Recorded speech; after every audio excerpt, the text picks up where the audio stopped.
famosos efluvios de los conciertos en China de Jean-Michel Jarre, porque Jean-Michel Jarre es uno de los artistas fundamentales del doble CD, que no se me olvide, lo tengo aquí, suena así, doble CD. ¿Te regalas uno? Que yo lo tengo. Es que no lo tengo ni yo, o sea que, en fin, vamos a ver, por esto puede haber sangre esta noche. La nave del misterio, doble CD, y vean qué maravillas, por favor, mirad qué maravillas, sentid estas maravillas musicales. Esto lo compuso en el año 82 Jean-Michel Jarre, que fue el primer artista que tocó en China, en la China popular del 82, y yo me imagino a aquellos miles de personas viendo como un arpa láser sonaba al pasar la mano con estos acordes. El mago del misterio también, que habla, por ejemplo, en la entrevista que le hemos hecho sobre extraterrestres, ¿verdad, Diego Marañón? ¿Qué tal, Iker? Buenas noches. Buenas noches, bienvenido. Gracias. Para contarnos Túnel del Tiempo. ¿Qué mejor presentación que esta, con este sonido puramente cósmico? Jean-Michel Jarre, Arpeggiator. Pues eso, 3 y 8 minutos, que sorteamos 4 ejemplares que vamos a dedicar. ¿Te parece, Carmen, todo el equipo? Venga. Diego Marañón incluido, por supuesto. Aquí todos vamos a firmar a los ganadores. Vamos a hacer una cosa importante. La historia que viene a continuación puede ser nombrada como otra conspiración, pero como decía, trae incluso la leyenda urbana. Esto es mitad conspiración, mitad leyenda urbana, de que el gran Fernando Jiménez del Oso fue poco menos que expulsado de Televisión Española después de emitir un polémico documental llamado Alternativa 3. Santi, ¿a que tú pensabas hasta hace minutos prácticamente que con la emisión de este documental acabó la historia de Fernando en Televisión Española? Vamos, de hecho, hasta que he leído la documentación que nos ha enviado Diego, con lo cual, tú y yo hemos tenido ocasión de hablar del tema con Fernando Jiménez del Oso, y curiosamente, pues ese dato no nos había llegado. ¿Sabes la cantidad de personas que a mí me han venido en diferentes circunstancias a decirme, oye, cuéntamelo de Alternativa 3, que a tu jefe, cuando yo trabajaba en Enigmas, a tu jefe le echaron? Pero esta gente que con todo su ansia y su emoción te agarra casi de la solapa y te dice, ¡que le echaron! Y bueno, pues un día hay que hablar de Alternativa 3. Y tengo por aquí un viejo libraco que se llama Alternativa 3 y que dice: un complot asombroso, sociedad de elegidos en Marte, sigue, sabios de nuestro planeta desaparecen sin dejar rastro, y más, la Tierra está a punto de desaparecer y solo unos pocos elegidos podrán salvarse. ¿Está usted entre ellos? Eran los guionistas de esta extraña broma o realidad. Pura conspiración. La diseccionamos en nuestro túnel del tiempo. Alternativa 3.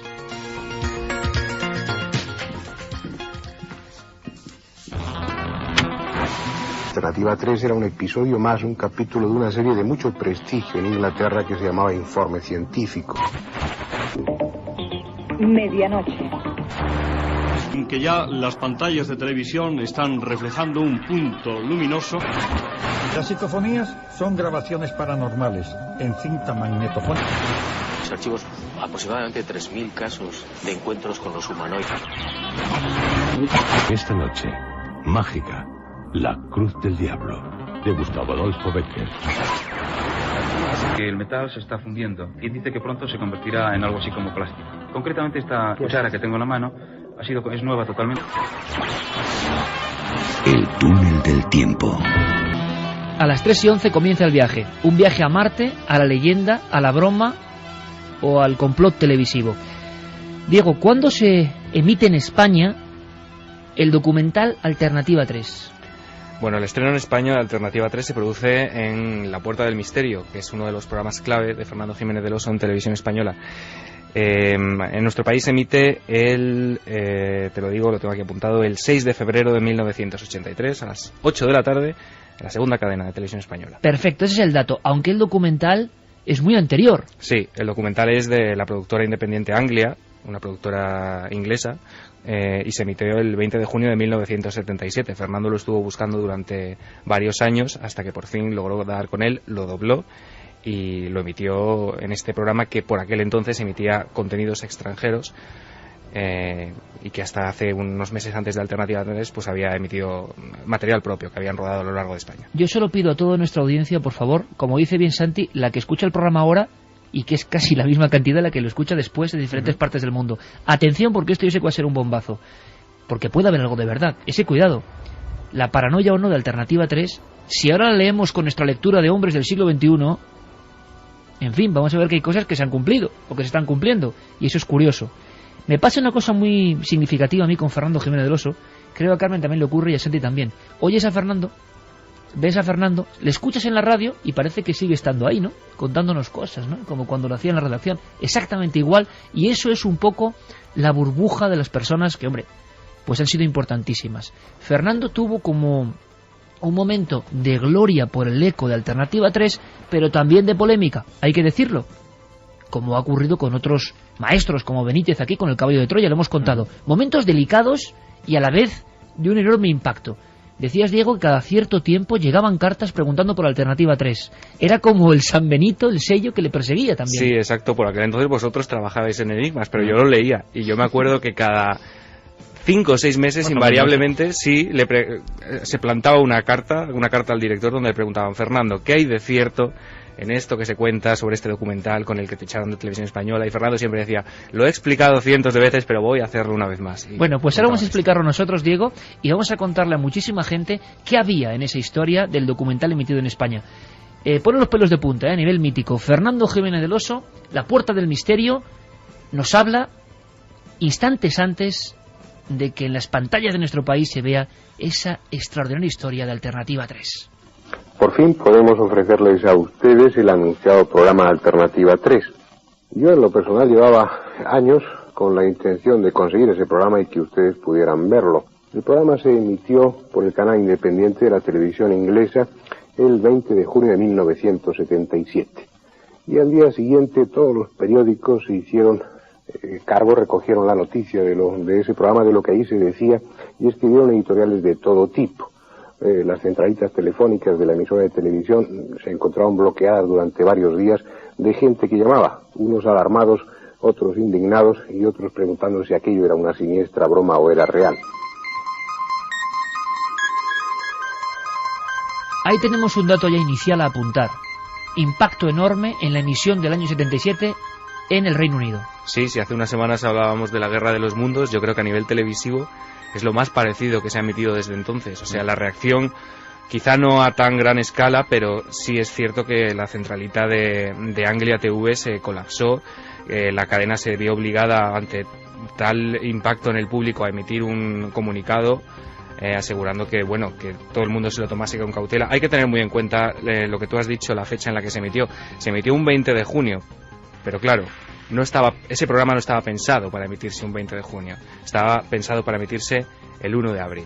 Luego damos más claves, Diego, sí, de por qué estaba adscrito a una fecha concreta, qué sentido tenía esto, y para los que hablan de conspiración y de desinformación, que creen todavía hoy que todo es una gran verdad y que todo esto de intentar echar tierra sobre Alternativa 3 no es más que eso, una maniobra de desinformación. Fernando seguía contando cosas, presentando de forma, en mi opinión, magistral, dejando a la audiencia ahí en suspenso ante los elementos desestabilizadores que venían en el documental que iban a ver a continuación.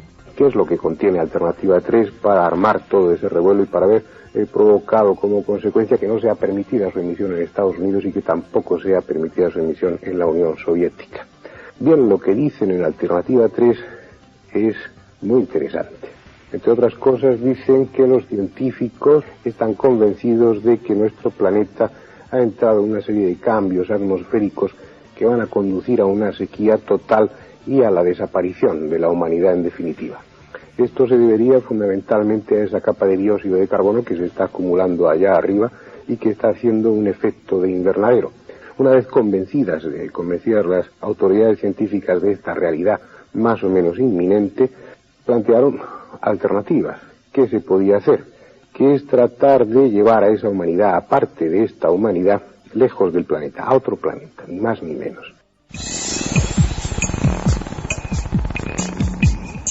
Los argumentos que está poniendo sobre la mesa Fernando Jiménez del Oso para la audiencia millonaria en aquel momento de la segunda cadena de este programa, claro, imagino que muchos amigos que ahora nos escucharon también a Fernando presentar de esta forma el documental.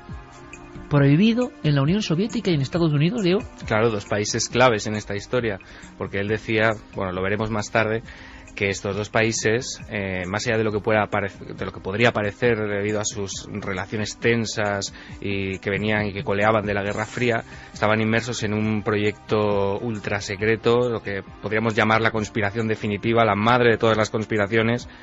Y bueno, evidentemente por ese motivo estos dos países habían prohibido la emisión de este documental, lo que en él se divulgaba, pero en cambio este documental se emitió simultáneamente no solo en Inglaterra sino en otros países, sobre todo los países nórdicos. Fue curioso, en Islandia, en Noruega, en todo este tipo de países se emitió ese mismo día Alternativa 3. Más cosas que va a contar Fernando Jiménez del Oso en este túnel del tiempo, ¿no? Aquí está Fernando. La magia de las grabaciones, como el cine, como la televisión, como el sonido, es que todo el mundo está presente, sigue contándonos historias, ¿no? Y sigue influyendo sobre la audiencia, yo creo, de la misma forma.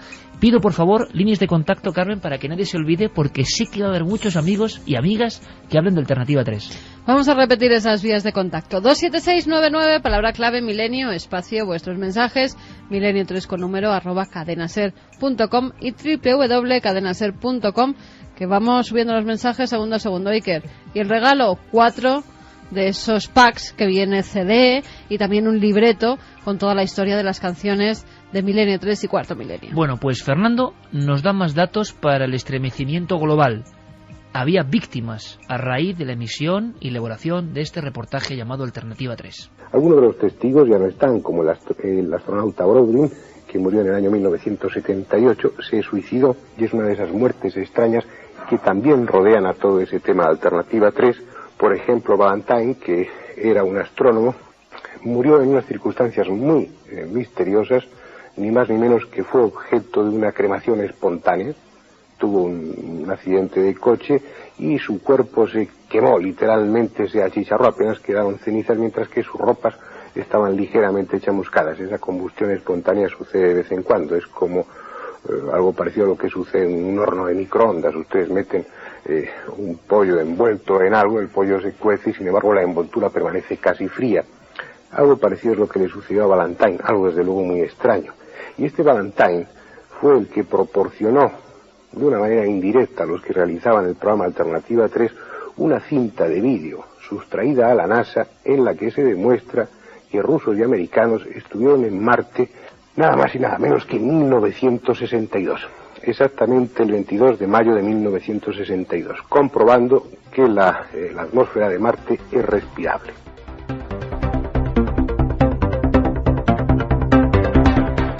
Estamos ya inmersos en el sonido de la conspiración pura y dura.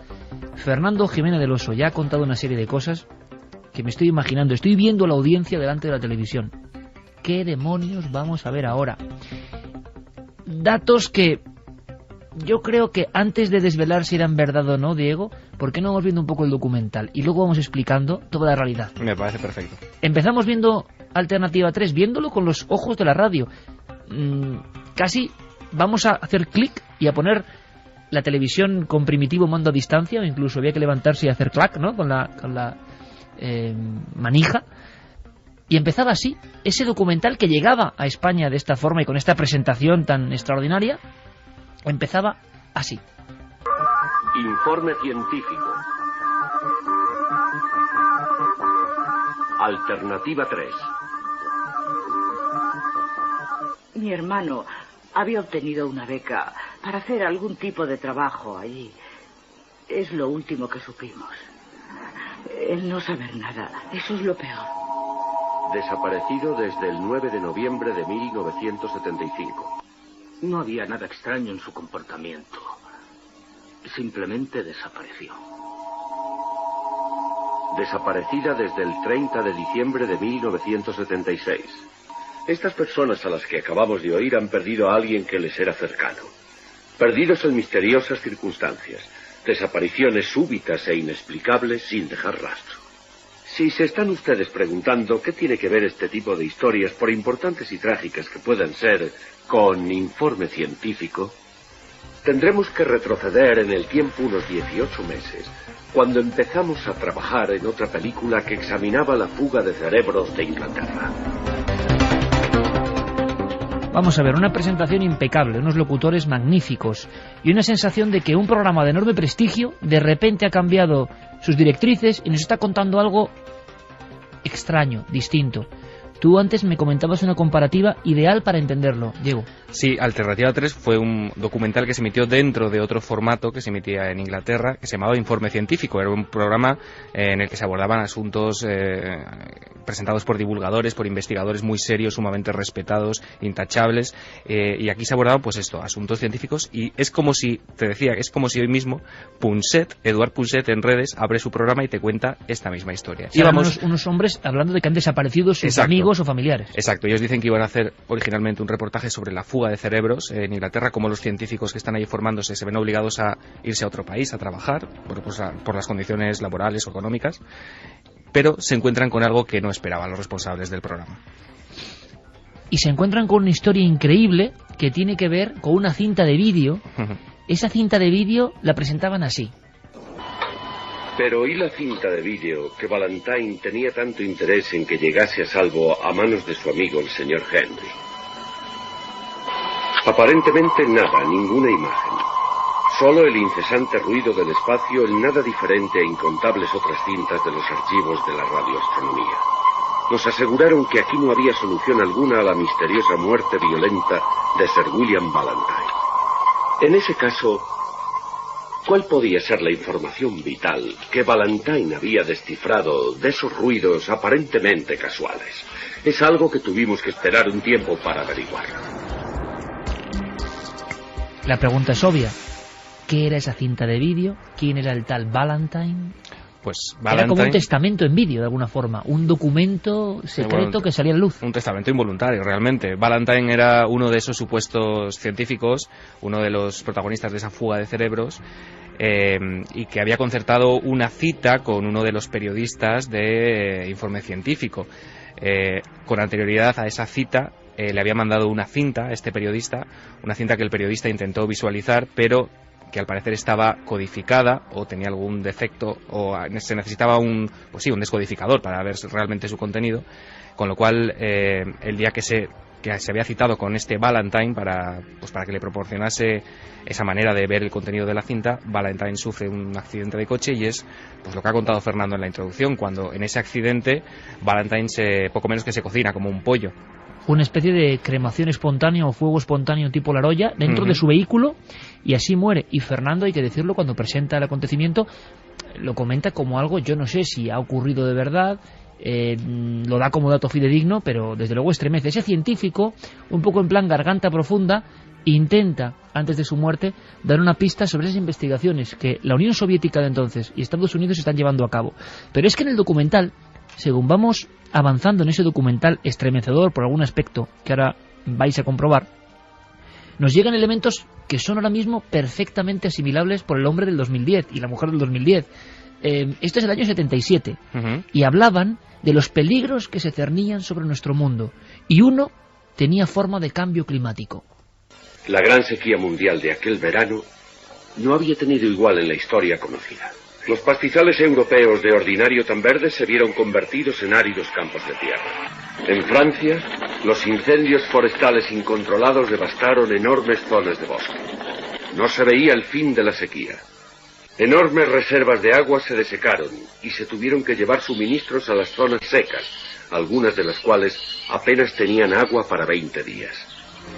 Los científicos empezaron a sospechar que el equilibrio ecológico de la Tierra se enfrentaba a un peligro mayor de lo que hasta entonces se había creído. Alternativa 3, Santi, empezaba a dar datos concretos que luego se han cumplido. Muchos conspiranoicos y muchos de tus amigos afirman que esto es realidad. Es decir, que hay una realidad que luego se convirtió un poco en broma, pero que en su entraña tenía elementos absolutamente rotundos que ahora están pasando. Sequía, cambio climático.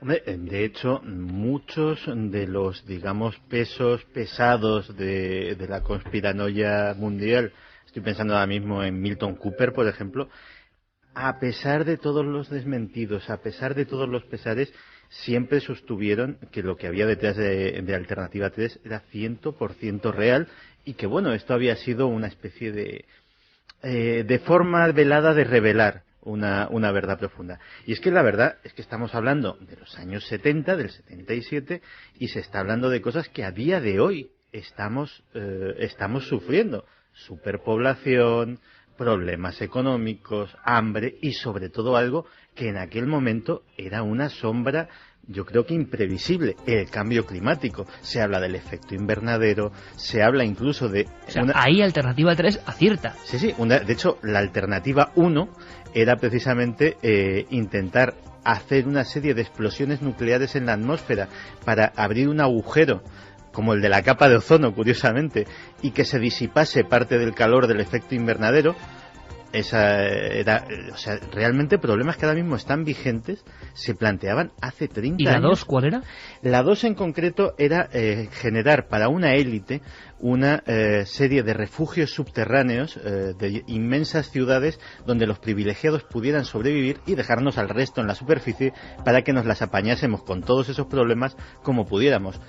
X cientos o miles de años después, esos intraterrestres podrían salir, que habrían vivido con absoluta comodidad en ese retiro, podrían salir y repoblar la Tierra. Esa también se desechó por grandes mandatarios, y entonces llegó la Alternativa 3.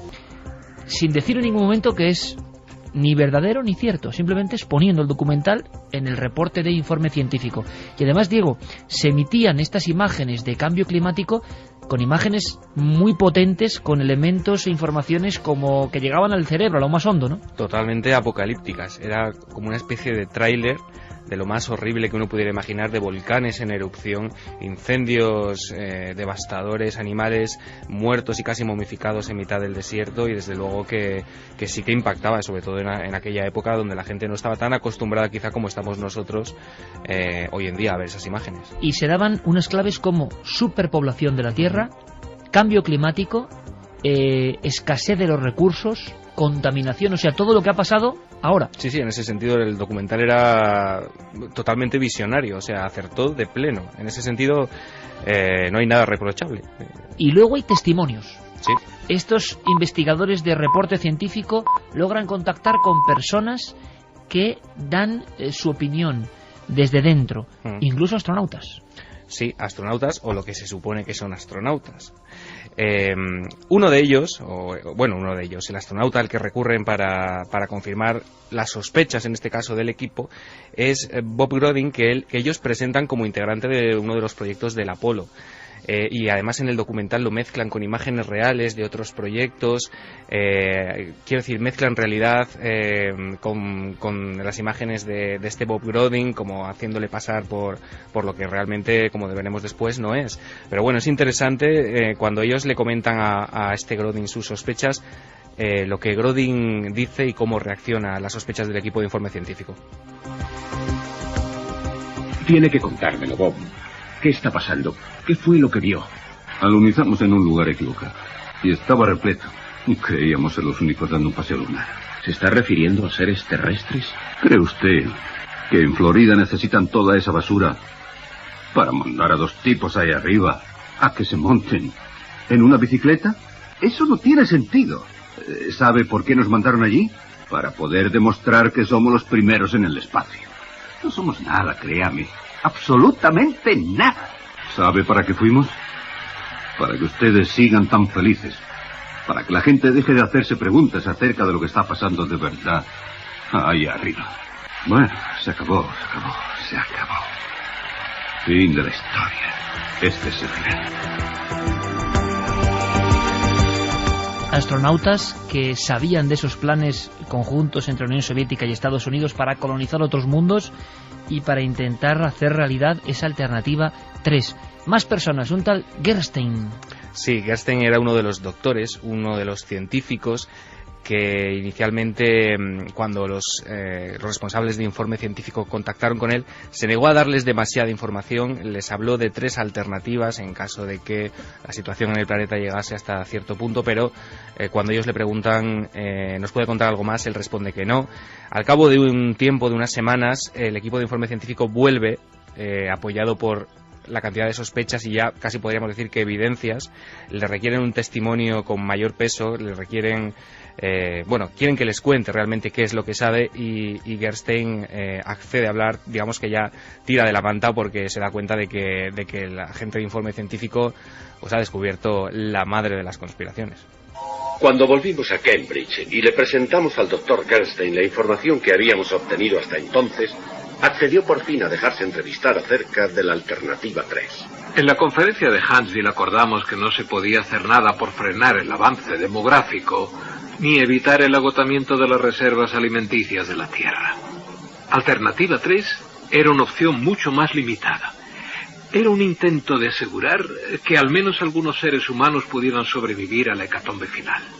Éramos teóricos, no técnicos, pero estábamos hablando de un tipo de viaje espacial que hasta entonces era patrimonio de la ciencia ficción. ¿Se refiere a ir a colonizar algún otro planeta? Me refiero a salir huyendo de este mientras estemos a tiempo. Luego el Dr. Gerstein siguió hablando del tipo de selección humana que les gustaría saber que se salvaba, un equilibrio de las ciencias y las artes, en realidad un amplio espectro dentro de lo posible de la cultura humana. Dijo que la lista nunca sería exhaustiva, pero que así todo sería mejor que nada. Estas son las fichas que vieron antes. Recopilan a gentes desaparecidas sin dejar rastro ni explicación durante el último año y medio. En otros países tienen listas parecidas. En todas ellas hay seres pertenecientes al tipo de selección que Gerstein describió. Todos con buena salud y de menos de 55 años. ¿Pero a dónde han ido?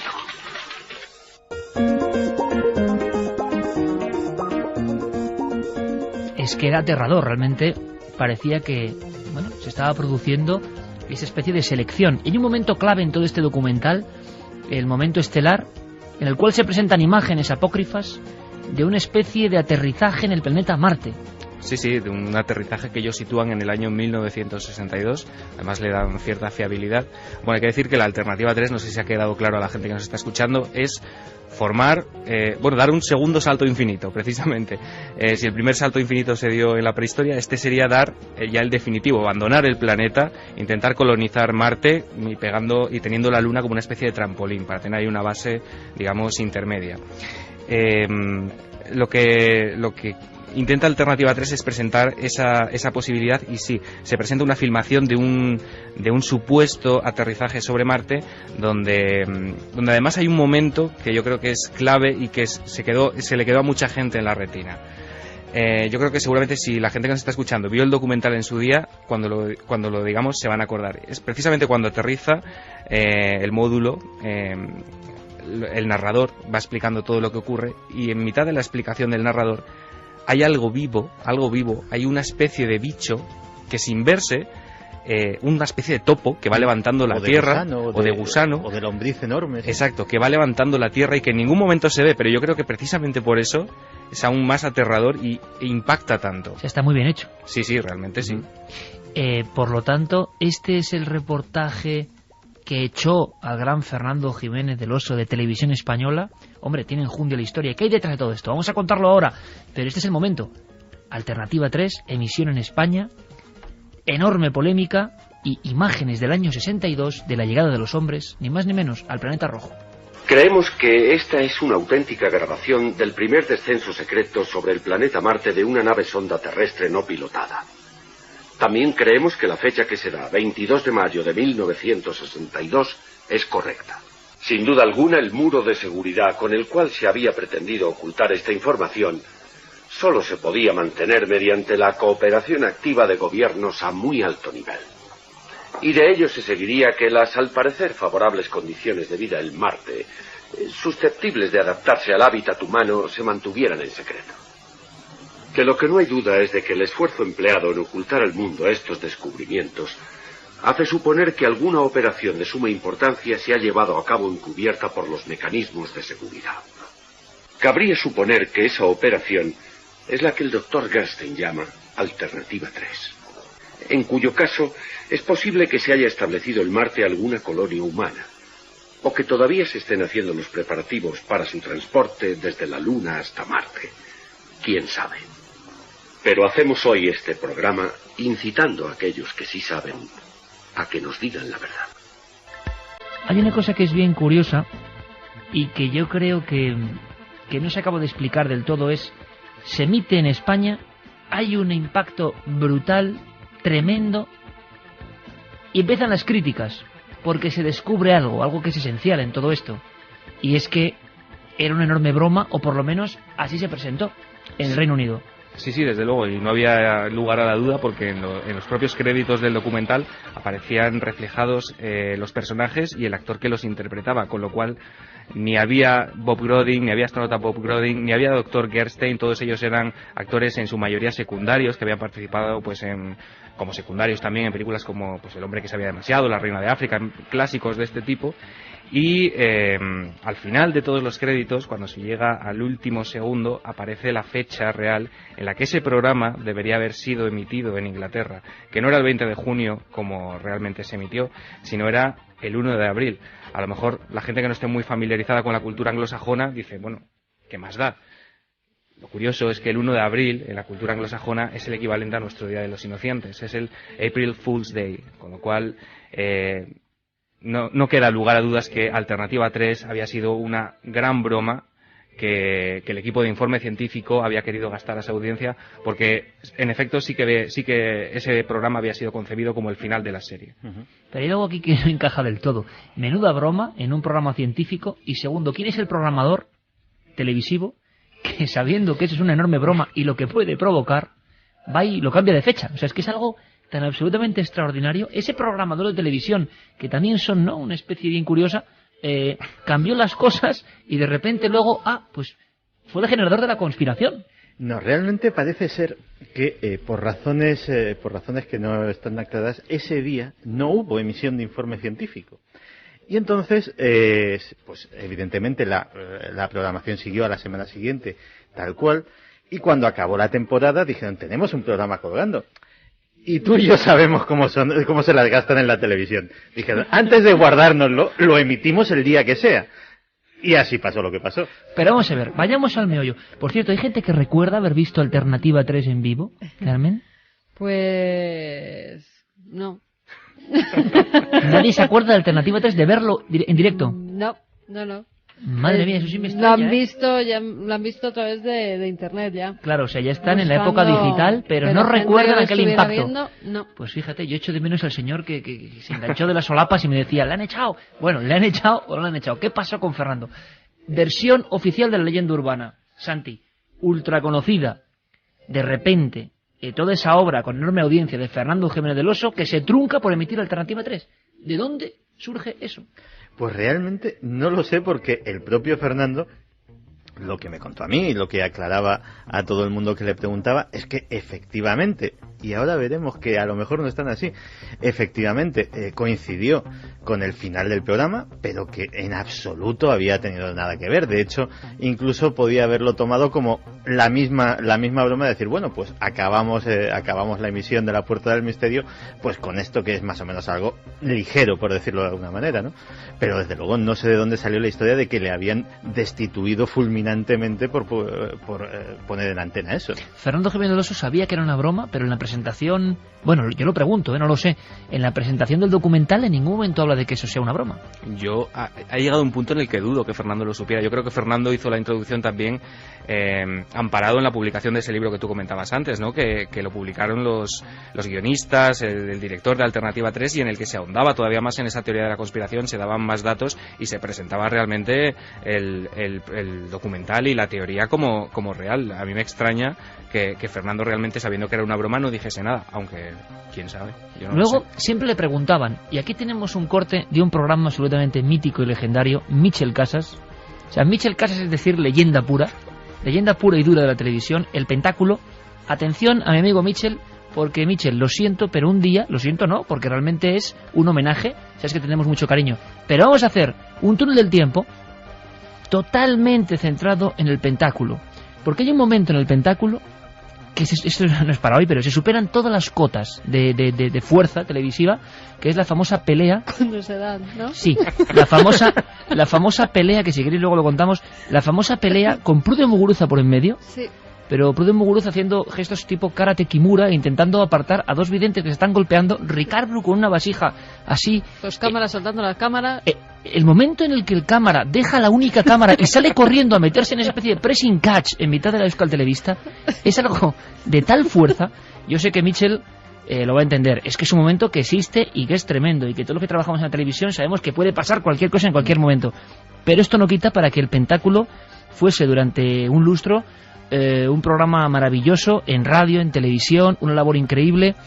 Y Mitchell llevó a todos los grandes expertos. Por fortuna no tuvo trifulca ese día, pero estaba Fernando Jiménez del Oso. ¿Y qué le pregunta? Evidentemente, por Alternativa 3. Fernando, a nivel personal, porque claro, es muy difícil poder demostrar absolutamente nada, pero ¿tú crees que es posible que toda esta historia haya sido cierta y que hayan estado los americanos y los rusos ya en el año 1962 en Marte? A mí se me hace muy cuesta arriba creerlo. De hecho, ese documental, ese docudrama, en un principio cuando hice la presentación de él, basándome en los datos que figuraban en otro libro con el mismo título, escrito por parte de los que habían escrito el programa de televisión, pues se hablaba de él como un docudrama, es decir, como actores representando a personajes reales. Luego, después de aquello, y en vista de la polémica que se desató, la investigación nos llevó a comprobar que no, esos personajes tampoco existían, que aquello era una ficción, por lo menos en su aspecto formal. Que realmente existiera esa tercera alternativa y que los que hacían la serie Informe Científico, que era una serie bastante rigurosa por lo que yo supe, hubieran utilizado ese vehículo de la ficción para contar una historia que en parte era verdad, pues es posible. Oye, Fernando lo dejaba ahí en el aire, pues 7 años después. Es que el libro en sí mismo es otra pieza importante. Ahí está. Porque los editores y los autores ganaron importante dinero de lo que se convirtió en un bestseller mundial. Pero es que ellos admitían que el guión era una ficción, pero que escondía unas verdades que ahora denunciaban. Efectivamente, es decir, le daban una vuelta de tuerca más al asunto y decían que, bueno, ellos efectivamente habían elaborado una obra de ficción, pero basándose en una realidad que documentaban o intentaban documentar en este libro. Y la verdad es que yo, fíjate que tuve ocasión de releerlo hace muy poco, porque algo hablamos de Alternativa 3 en Cuarto Milenio, y fue cuando pues tuve ocasión de volver a ver el programa, releer el libro, y la verdad es que el libro, así como 30 años después, da como un poco de repeluco, porque no solo el cambio climático, es que, por ejemplo, acierta. Agua en Marte. O sea, ¿hace cuánto sabemos que hay agua en Marte? Y lo dice ahí. Y lo dicen ahí. Oye, cuidado con Alternativa 3, ¿eh? A ver si va a ser un libro profético y tiene algo de razón Watkins, Ambrose y Miles. Por cierto, Diego, no acabó la serie, por tanto, ¿de dónde nacía esa especie de leyenda urbana sobre el final del programa de misterio que veían todos los españoles? Pues no lo sé, el propio Fernando lo confirmó en alguna ocasión en este aspecto. Yo comprobé buscando... O sea, Fernando llegó a decir que realmente acabó la serie con Alternativa 3. Sí, yo he estado buscando. Yo, como no tengo otra cosa que hacer, la gente dirá, este hombre... Pero bueno, yo he estado mirando parrillas televisivas, me he metido en hemerotecas. Bueno, la has traído aquí, de la BT directamente, como te he ¿no? dicho, se emitió el 6 de febrero del 83. Y, por ejemplo, Fernando, muchos años después, yo cuando estudiaba, yo recuerdo que un día leí una contestación a una lectora en Enigmas, en el que él dice, efectivamente, el final coincidió con la serie... pero realmente no provocó ese final, sino que ya estaba pactado con Televisión Española. ¿Qué ocurre? Que yo después dije, bueno, voy a comprobarlo por comprobar, tampoco vamos a hacer nada. Efectivamente, la semana siguiente, después de la emisión, no hubo Alternativa 3, la siguiente tampoco, pero unos meses después aparece una noticia que es Fernando Jiménez del Oso vuelve a abrir su Puerta del Misterio. Y en efecto, he podido comprobar que la Puerta del Misterio de ningún modo acabó con Alternativa 3. Pues creo que, Diego, acabas de descubrir una leyenda urbana que muchísima gente cree. Es más, a mí si me lo preguntas, pues bueno, igual hubiese respondido, pues sí, yo creo recordar hace 26 años que acabó con Alternativa 3. Como mucho se podría decir que acabó una temporada de la Puerta del Misterio, pero no el programa. El público dejó de ver justo después de Alternativa 3 una serie de programas, ya no había emisión y entonces se generó el germen de esa leyenda urbana, ¿no? Sí, pero vamos, lo que le contestaba Fernando a esa lectora, a mí me lo dijo de viva voz. Supongo que pasados los años a lo mejor le bailaron un poco las fechas, pero te puedo asegurar que eso lo he oído yo con estos oíditos. Pues es un misterio más de esta historia increíble, Alternativa 3.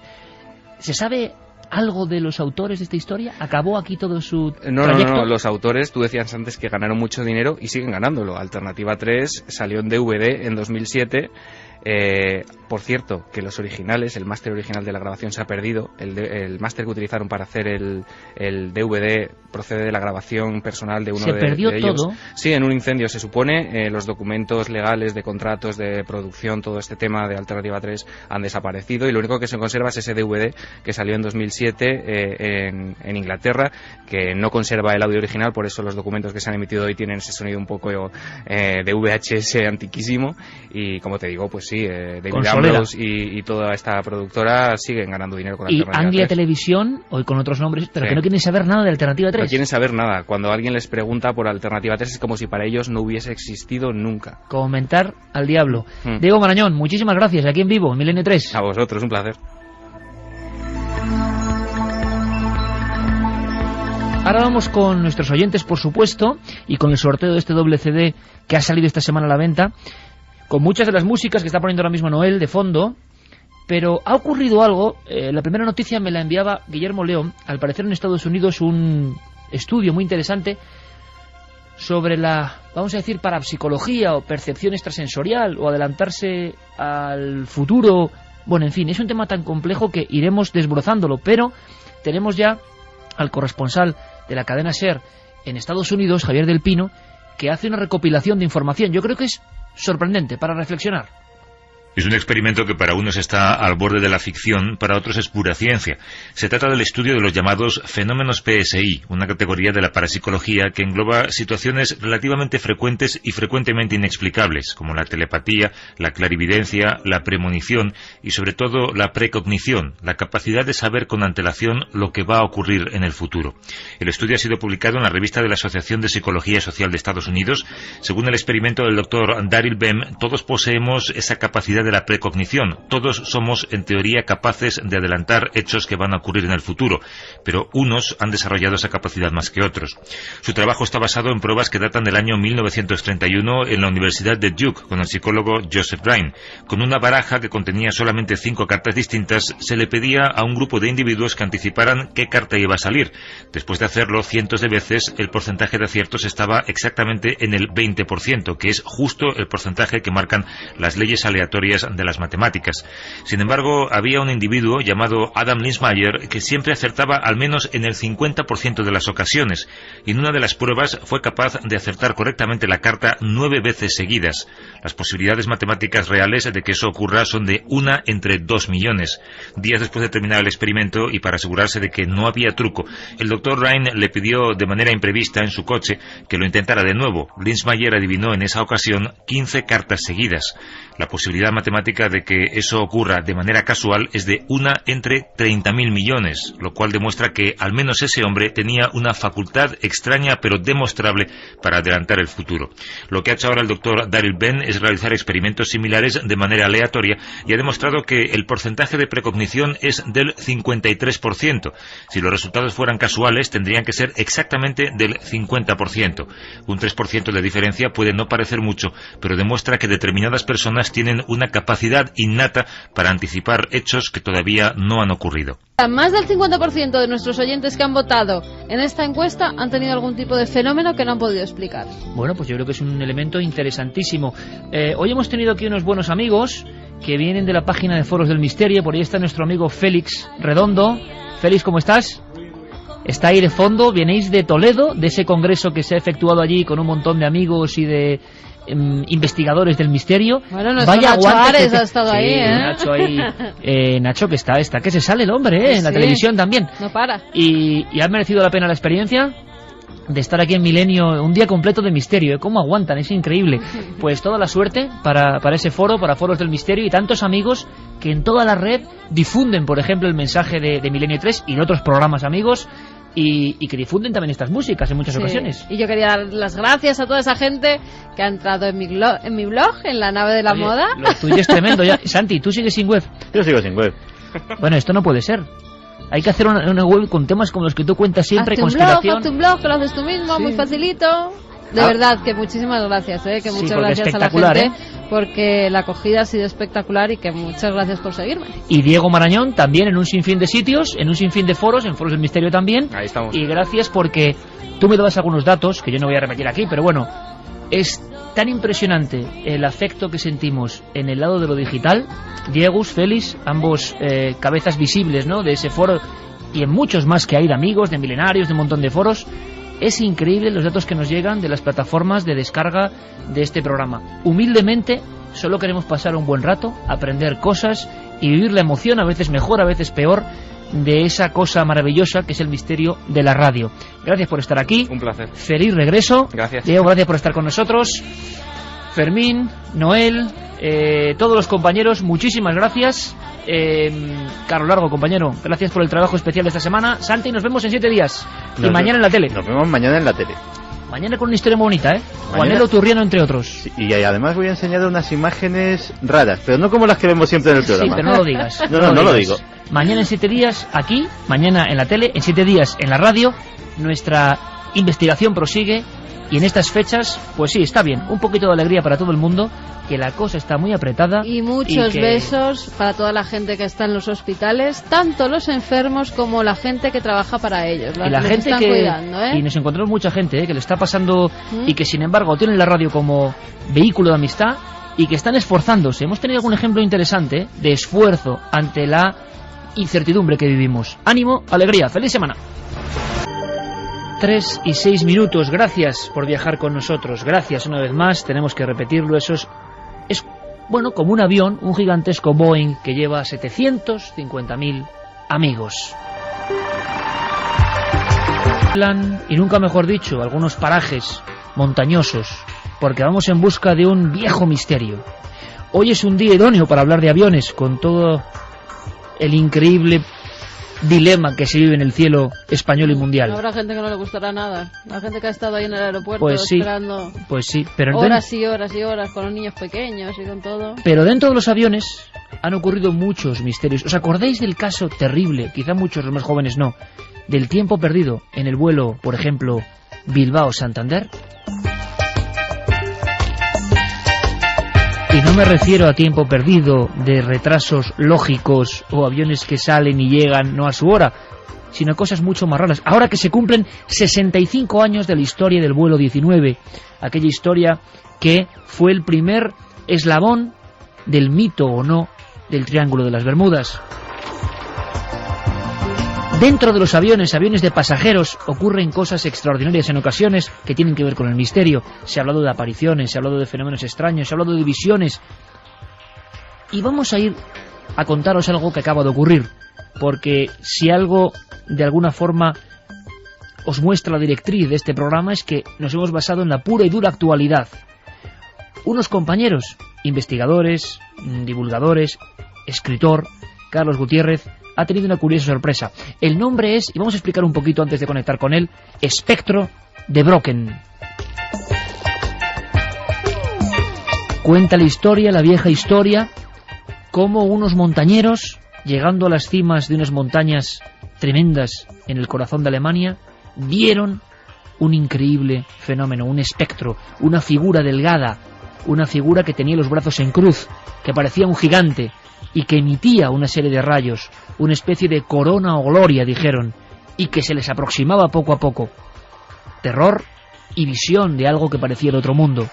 A partir de ahí, de la explicación de ese fenómeno, se gesta este término que a los amantes del misterio siempre nos ha apasionado, porque es sonoro, ¿verdad? Espectro de Brocken. Con una historia de montaña empieza esto, Javier. Con visiones en la montaña, hemos hablado alguna vez de ellas, pero es como si uno se encontrase con un jaibito, una sombra de esas egipcias que le mira y que está envuelta de luminosidad, que no tiene cara, y que si nos fijamos muy bien, hará el mismo movimiento que hacemos nosotros, ¿no? Efectivamente, porque se trata de un fenómeno que tiene explicación, se trata de una manera de refractar la luz cuando estás por encima de las nubes, muy peculiar, que crea una especie de halo tornasolado en torno a una sombra, y que es realmente espectacular. Se ha fotografiado en unas cuantas ocasiones, no es fácil de ver, pero cuando aparece es muy llamativo, y el nombre le viene del pico Brocken, en el corazón de Alemania, como tú muy bien decías, que ya decía la tradición desde muchos siglos atrás que era refugio de espíritus y brujas, precisamente por ese tipo de fenómenos luminosos que, en fin, que se veían con cierta frecuencia allí. Y el espectro de Brocken, esta formación de un cuerpo humano más estilizado o deformado en ocasiones, con lo cual la visión tenía que ser tremenda, envuelto de colores del arco iris. Estoy pensando yo ahora, Javier, quizá ha provocado a lo largo de la historia en la antigüedad visiones extrañas. Imaginamos en la prehistoria, en esas montañas de Alemania nevadas, a los pobladores o incluso a los neandertales que dominaban Europa, viendo cómo al producirse el espectro de Brocken aparecía casi una entidad demoníaca o divina. Piensa que, por ejemplo, en China, en las montañas de China, en el corazón de ese gigantesco país, y tan poco conocido en Occidente, en realidad, lo llamaban la luz de Buda. Es decir, que ya se la divinizaba de alguna manera o se la vinculaba a algo espiritual. Es lógico. Cualquiera que en estos momentos tenga acceso a Internet y se atreva y busque espectro de Brocken y vea las imágenes que surgen, le va a dar inmediatamente esa sensación espiritual, etérea, que transmiten esas luces en las nubes. Vamos a hacer una cosa. Quizá algún amigo, en las vías de contacto que tenemos, gracias por todos los mensajes con palabras cariñosas, que luego, bueno, pues igual leemos alguno porque nos da un poco de rubor también, pero con palabras llenas de auténtico entusiasmo, ¿no? Nos gusta compartirlo con vosotros por estos datos y por esta comunión, ¿no? Porque ya no es que haya que celebrar datos, hay que celebrar el tiempo que llevamos juntos, vagando o volando, como estamos ahora mismo. Bueno, sentaos, vais en primera, amigos, todos los que estéis al otro lado vais en primera ahora mismo, reclinar el asiento, contemplar la ventana, el pequeño ventanuco, e imaginad algo que puede ser tan raro como un fenómeno ovni, sinceramente. Y es que hay fenómenos, si bien lo sabe Javier, que a veces han aparecido en los catálogos explicando ciertos misterios y de cuya existencia se ha dudado por las poquísimas fotografías que había. Rayos globulares, vórtices de plasma, fenómenos que son como la otra cara de la naturaleza, que a veces irrumpe y que son un misterio. Difícil cazarlos. Ahora, sí, tenemos un cazador con suerte. Carlos Gutiérrez Tutor, en un vuelo procedente de Marrakech, hace muy pocas fechas se ha encontrado cara a cara con el espectro de Brocken. Y además, lo ha fotografiado. En Más Allá hay una pequeña crónica con el documento gráfico. Eso es como cazar un ovni casi, o más difícil. Que nos lo cuente él. Empezamos el vuelo. Carlos Gutiérrez, buenas noches. Hola, buenas noches, Iker. Carlos, vuelo, cuéntanos, ponnos en situación. Nos sentamos contigo en lo que es el trayecto. ¿A dónde ibais? ¿Ibas con tu compañera, con Olga? ¿Y qué ocurría ahí? Bueno, pues volvíamos de un viaje de Marrakech y ya volvíamos hacia tierras catalanas, y a eso de las 8:20 de la tarde, pues casi, bueno, antes de mitad del trayecto, algunos pasajeros pudimos observar a través de la ventanilla pues un fenómeno que a priori, como bien dices, puede parecer extraño, y de hecho lo es, porque es muy poco frecuente y es realmente espectacular. Lo que pudimos ver es una aureola luminosa, multicolor, de los colores del arco iris, y dentro de esa aureola una forma. Y esa forma, si uno se fijaba bien, porque se iba transformando un poquito, era la silueta del avión, del mismo avión en el que nos encontramos. Entonces aquello causó pues un poquito llamó la atención de algunos pasajeros, e incluso algunos pues nadie sabía de qué se trataba aquello, ¿no? Claro, Olga y yo, como estudiosos de fenómeno ovni, como sabes, pues siempre tenemos que conocer, en nuestra obligación, algunos fenómenos atmosféricos que, si bien son poco frecuentes, no tienen nada de paranormal. Y en este caso se trataba del espectro de Brocken, que recibe este nombre porque, como bien dices, muchos montañeros de estas montañas, de las montañas Harz, que están al norte de Alemania, vieron hace años este efecto y lo asociaron primeramente a fantasmas. Pues esto que estábamos viendo en el avión lo veíamos por primera vez en vivo, porque ya habíamos visto fotografías. Se trataba del espectro de Brocken, que pudimos ver durante aproximadamente un minuto, tomar fotografías y disfrutar, porque no se puede decir de otra manera, disfrutar de este fenómeno natural que acompañaba al avión. Es decir, seguía es como si estuviera pegado al avión. Estaba estático, pero quiere decir que estaba acompañando en la atmósfera al avión, ¿no? Primero se veía poco siluetado el avión, después bastante siluetado, y al final desapareció la silueta y se quedó solo la aureola o gloria, que es como se le llama técnicamente a este anillo, a esta circunferencia que está alrededor de la silueta. Claro, solo era observable desde un lado del avión, lógicamente desde el otro, los que estaban en el otro ala, digamos, no. Y en el extremo del avión donde era visible, no todos, lógicamente, pues lo estaban viendo. Algunos estaban con las ventanillas bajadas y dormían, etcétera. Y duró solo un minuto, pero los pasajeros que estaban cerca de nosotros y que pudieron contemplar el fenómeno, todos se quedaron extrañados porque no sabían de qué se trataba. Y bueno, tuvimos que decirles que en efecto eso se trataba del espectro de Brocken, y hasta supimos darle una explicación porque la teníamos fresca en la memoria, porque explicamos un caso no hacía mucho tiempo reflejado en el libro La Guía Misteriosa de Aragón, que escribí hace poquito tiempo. Uno de los casos más conocidos en Aragón de fantasmas al aire libre, en Huesca, pues lo explicamos precisamente en el libro mediante el espectro de Brocken. Por lo tanto, lo teníamos bastante fresco y pudimos explicar a estos pasajeros de qué se trataba. Todos al final, lógicamente, pues se quedaron satisfechos con la explicación. O sea que tuvisteis que dar una improvisada conferencia para intentar, ¿no?, dar una solución a ese enigma que había acompañado al avión, y que estoy seguro que, claro, hasta para los pilotos o personas bastante avezadas en el ámbito de la aviación, será una cosa muy extraña, porque hablamos aquí de este mundo tipo rayos en bola, rayos de plasma, cosas que pertenecen a la naturaleza, pero que siguen siendo extrañísimas, y alguien dice incluso que más difíciles de captar que un genuino ovni, ¿no? Por lo tanto, tener en fotos, como tenéis vosotros, el espectro de Brocken, no deja de ser una buena caza. Pero decías, Carlos, que incluso al aire libre, en Aragón, había casos de fantasmogénesis en los cuales el testigo creía estar delante de una entidad de otro mundo, y era que su propia sombra reflejada con el espectro de Brocken.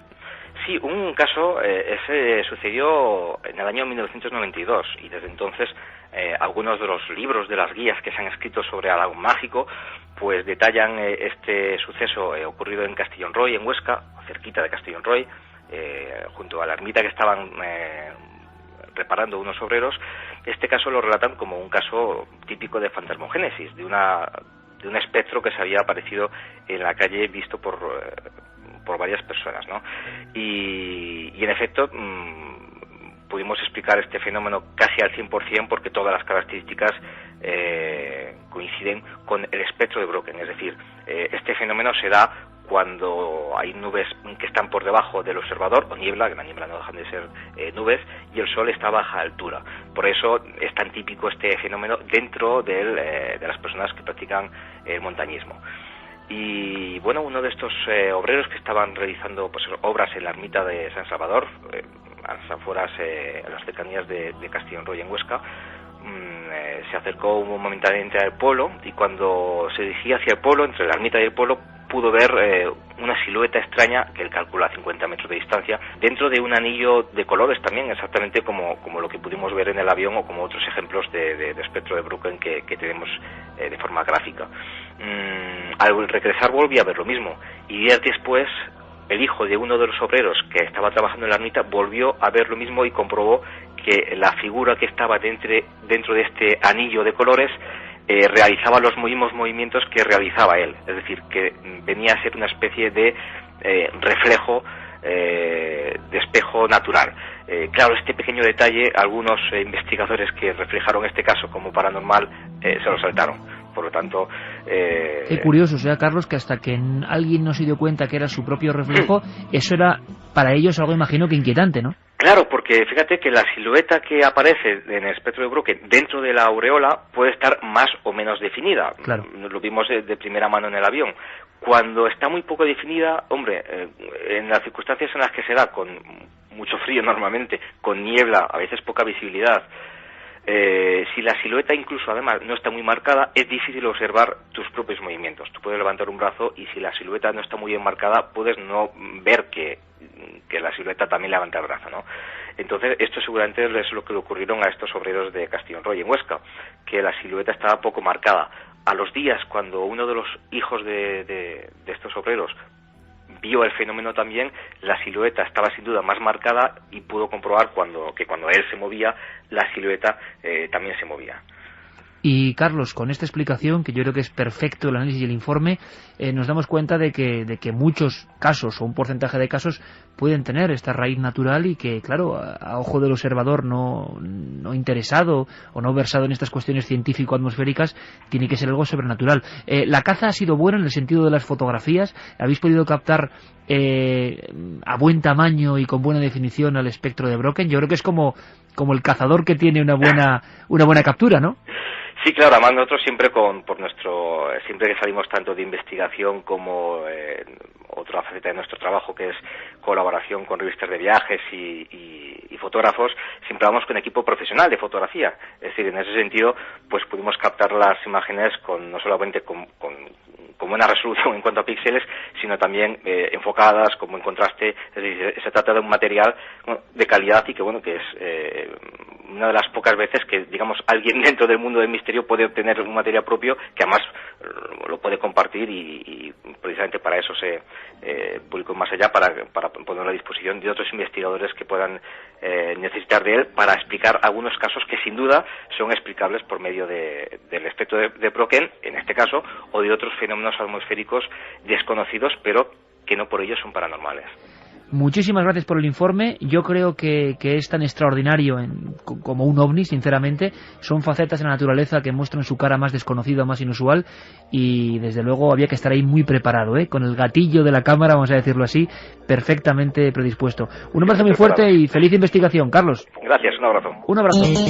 Milenio 3, con Iker Jiménez. Líder en la madrugada del sábado al domingo. 750.000 oyentes. Cadena SER, un equipo, pase lo que pase.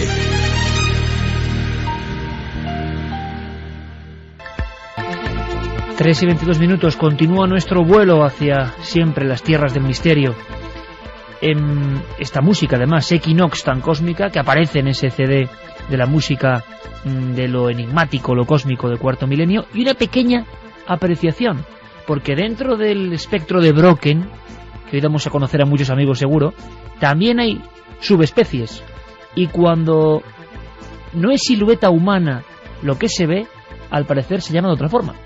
Sí, ya lo ha comentado además el invitado que teníamos, que se llama Gloria. Es cuando se proyecta sobre, por ejemplo, la sombra del avión. Él lo decía, que se veía perfectamente el avión con esa aureola y que poco a poco se va deshaciendo la figura del avión y permanece solo queda la aureola como una especie de arco iris. Y ha habido muchos casos, incluso hay quien relaciona la aureola, ¿no?, de algunos personajes santos con este tipo de fenómenos. Nosotros queríamos dar un dato interesante que tiene que ver no con estas apariciones fuera del avión, sino incluso con alguno de los casos españoles, y en pequeño homenaje a ese vuelo perdido hace 65 años. Nos preguntaban muchos amigos si había casos similares en España. Hombre, hay desapariciones extrañísimas de personas que tenían que ver con los ovnis, como el caso Boado, por ejemplo, en el mar de Alborán. Pero hay un caso que sigue siendo un poco tabú. Yo tengo ganas de entrevistar a este piloto y no lo he conseguido por diferentes circunstancias. Javier sí lo hizo. Carlos García Rodrigo. Y una de las Carlos historias... García Bermúdez, perdón. Sí, porque hay otro piloto. Exacto, que también Carlos se llama García Rodrigo. Bermúdez. Sí, sí. Y uno de esos casos que viene al pelo en una noche de caos, a nivel aéreo en toda España y en todo el mundo, porque afecta, claro, que un país esté ya así, ya afecta. Un caso que dio la impresión de que había sucesos absolutamente inexplicables que no o sí tienen que ver con ovnis, y donde había un tiempo perdido por parte de toda la tripulación. Yo creo que es uno de los expedientes X españoles que no se han investigado correctamente y que ahora uno, cuando relee la información, dice: caramba, ¿qué pudo pasar aquí en este vuelo Bilbao-Santander? Pues es uno de los grandes casos y de los grandes misterios. Yo recuerdo haberme entrevistado con Carlos García Bermúdez, este piloto de Aviaco, este comandante de Aviaco, esperando en el control de firmas del aeropuerto de Barajas, haciendo guardia en 1990, en la primavera del 90. Para aquel dossier que hiciste para Año Cero en aquel momento. Exacto, para el número 1 de la revista Año Cero, nada menos. Bueno, yo me plantaba allí con horario de oficina prácticamente, y piloto que salía... Instalabas ahí la mesa prácticamente. Exacto, piloto que le hacía la pregunta pertinente de: ¿ha visto usted alguna vez un ovni?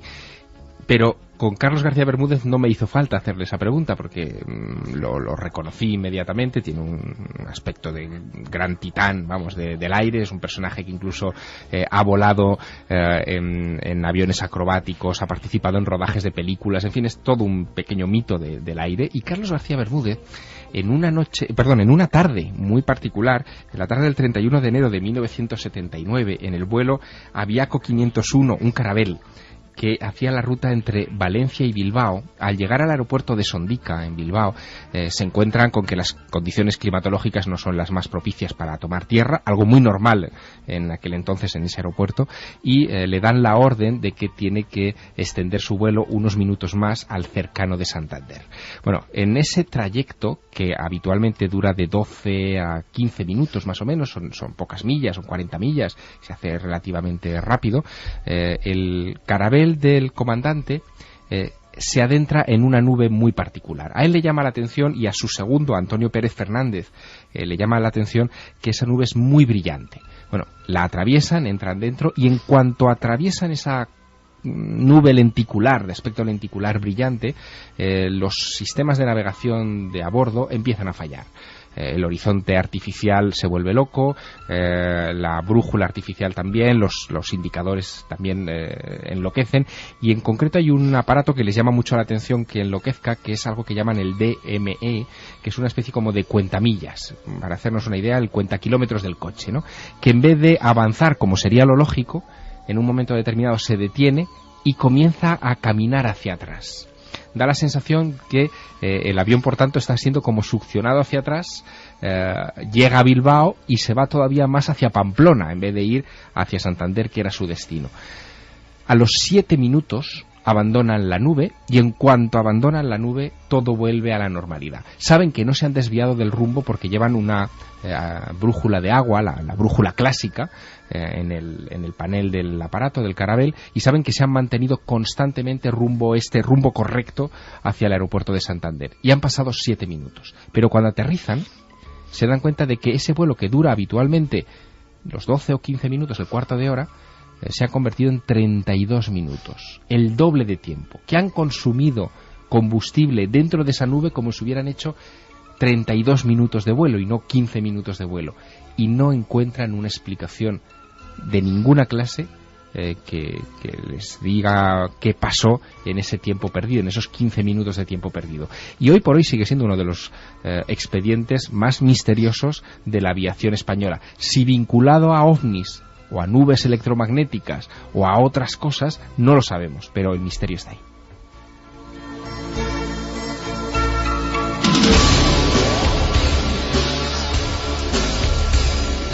Misterios en el aire de nuestro país. El vuelo entre Bilbao-Santander, 1979. Todo un expediente X absolutamente clásico y un poco olvidado.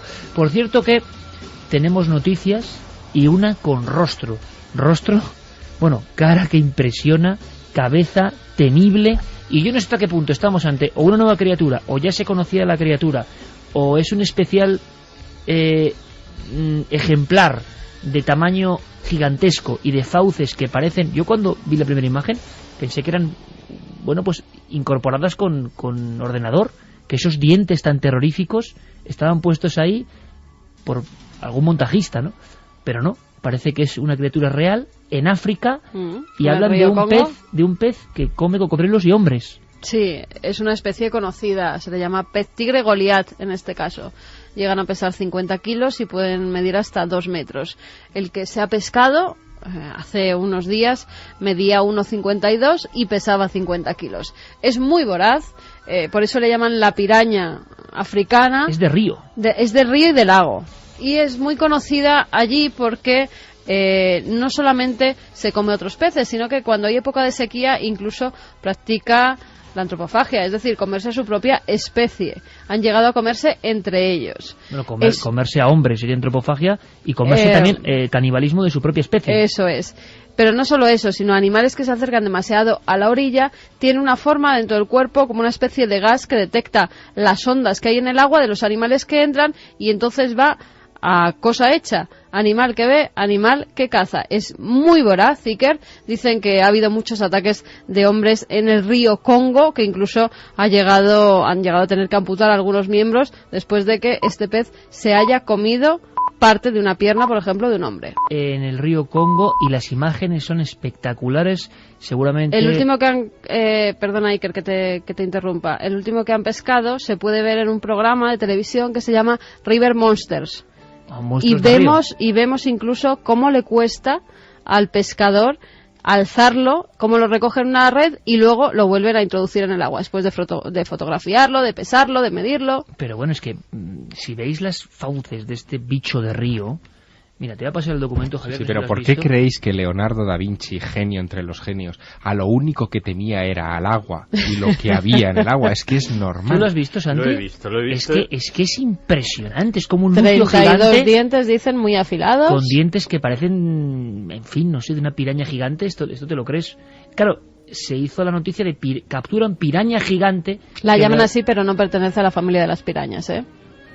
Es otro tipo de pez. Desde luego es un ejemplar que las cámaras han captado, y yo pensaba eso, que estábamos ante una manipulación de Internet. Pero ahí está. Un animal capaz de enfrentarse a un cocodrilo en su propio elemento. O sea, el aspecto ya es terrorífico, pero la voracidad y la ferocidad que tiene que tener tiene que ser algo horroroso. Último hallazgo que muchos creían criptozoológico. Hablamos con especialistas. Luis Miguel Domínguez nos habla de estos increíbles animales de agua dulce, que sorprende más, ¿no? Porque bueno, en el mar tiene que haber tanto por descubrir todavía, pero en un lugar a veces estrecho, caudaloso, pero que puede que haya una distancia pues no tan grande, impresiona, ¿no?, que estos bichos anden por ahí. Luis Miguel Domínguez. Realmente los peces son grandes desconocidos, y especialmente los peces de aguas dulces, ¿no?, de interior. En el caso de África encontramos especies como el pez tigre, que, bueno, tienen la capacidad de morder con seriedad, ¿no?, puesto que tienen unos dientes no tanto como el tiburón, que son más ganchudos y además con una, digamos que casi con unas encías retráctiles, ¿no?, sino que, para que nos entendamos, es como una especie de lucio grande. Y bueno, pues este es un hallazgo que, más allá del éxito de un pescador, es interesante para los científicos, porque no es fácil de ver este animal y de capturar un ejemplar tan importante como este británico ha conseguido capturar. Con esta música estamos casi entrando en el río Congo, y estamos por la cintura. Óscar Soriano, del Museo de Ciencias Naturales, nos da más datos. Está el mito, está el miedo que nos produce una imagen tremendamente agresiva, que nos recuerda un poco en el aspecto al mítico siluro, que en tu tierra, en Aragón, Javier, los siluros han dado más de un problema. Por eso no me baño tampoco en los ríos de Aragón. Que comían a los niños, ¿no? Que algunos niños que desaparecían, que podían haber sido engullidos por... Ahora comentamos alguna cosa de los siluros, porque a mí me han mostrado imágenes de la revista Caza y Pesca del siluro albino, por ejemplo, en Mequinenza. Mutaciones. Un siluro completamente blanco y amarillento, que eso era un monstruo del abismo, pero en el mar de Aragón, ¿no?, en Mequinenza. Nuestro amigo Óscar Soriano, Museo de Ciencias Naturales, una eminencia en esta materia, que nos saca de dudas y nos aporta datos. Pues nada, es una especie, lo que se ha encontrado, o lo que se ha citado últimamente en las noticias, ya conocida desde hace mucho tiempo, desde 1816, en que un francés Cuvier la describió. La especie se llama Hydrocinus goliath, perro acuático, perro de agua. El Goliath, pues por el tamaño, que tampoco es excesivo, llega a medir, no llega al 1,5 metros, y pertenece a una familia que se llama Analestidos. Erróneamente se le llama, o se le ha llamado también en las noticias, piraña, porque está emparentado, pero bastante lejos con las pirañas. Y si nos fijamos un poco en las fotos de las pirañas se observa que tienen unos dientes triangulares, mientras que los dientes de esta especie son cónicos. Tiene un aspecto bastante agresivo, de ahí que se le llame perro de agua. Sí pueden en ocasiones atacar, pues eso, a pequeños cocodrilos, porque a muy grandes no puede atacar, e incluso morder a alguna persona. Y se distribuye por eso por el río Congo, donde se ha citado en la noticia, y en el lago Tanganica. Hombre, realmente si encuentra una persona y el animal decide atacarle, le puede atacar. Pero vamos, es difícil que un animal de 1,5 metros, que no llega, ya digo, pueda comerse a un humano. Y última ronda para tener todos los datos en torno a lo que esta misma tarde invadía el mundo de Internet y todos pensábamos que era una criatura criptozoológica. Luis Laria, director del CEPESMA, que además ha prometido nuestro compañero Fermín Agustí que se iban a traer un ejemplar, iban a intentarlo, traerse uno de estos monstruosos ejemplares de un tamaño descomunal. Luis Laria nos cuenta más cosas. Desde 1867 se tienen citas importantísimas de este ejemplar, sobre todo por algunos naturalistas ingleses, y decir que efectivamente en algunas ocasiones puede llegar a representar un cierto peligro, un serio peligro, sobre todo para lo que son seres humanos, obviamente porque es un gran depredador, con unos dientes que podríamos decir que se parece mucho a la dentición a las de los tiburones, e incluso es enemigo en muchas ocasiones de algunos cocodrilos, como sobre todo algunos ejemplares pequeños. Se parece mucho a un gran ciprínido, pero digamos que están a medio camino de ser un ejemplar que realmente tiene una evolución singular y peculiar, ¿no? Generalmente estos organismos, estos individuos que se adaptan a estos ecosistemas singulares y peculiares, incluso pueden llegar a no necesitar la vista para el ataque. Son, digamos que precarios en cuanto a lo que es la condición óptica y, al igual que, por ejemplo, los tiburones, tienen también una percepción muy interesante precisamente a través de unos sistemas nerviosos que tienen a lo largo de todo su cuerpo, por lo que pueden percibir las ondas producidas, pues por ejemplo, por una zambullida o por un movimiento de una presa. Y con esta música del Reino de los Cielos, nuestro peregrinar se encamina hacia un lugar maravilloso. Mira, luego os voy a preguntar, Santi, Javier, Carmen, lugares que de esos que te irradian, ¿no? Y te llaman mucho la atención cuando uno va en coche y dice, este lugar es como de poder. A mí la zona del Puerto del Escudo, que comunica Burgos con Cantabria, siempre, y luego el Valle de Mena, también provincia de Burgos, Burgos mágico evidentemente, provincia mágica donde las haya, el Valle de Mena, donde está San Pantaleón del Osa, donde hay una ruta del románico impresionante, donde queda la vida todavía auténtica, y que ahora hay una noticia de última hora que es interesantísima. Nos la mandaba además un amigo de la nave del misterio, Iván, nos remitía esta noticia que dice que el Valle de Mena, en Burgos, se convierte en el primer municipio declarado Parque Estelar por la UNESCO. ¿Qué quiere decir esto? Bueno, pues es el primer municipio de España declarado Star Park, así se le llama, porque tiene los cielos oscuros y limpios y se muestra con claridad todas las estrellas. Es uno de los lugares a los que se ha premiado por ese cielo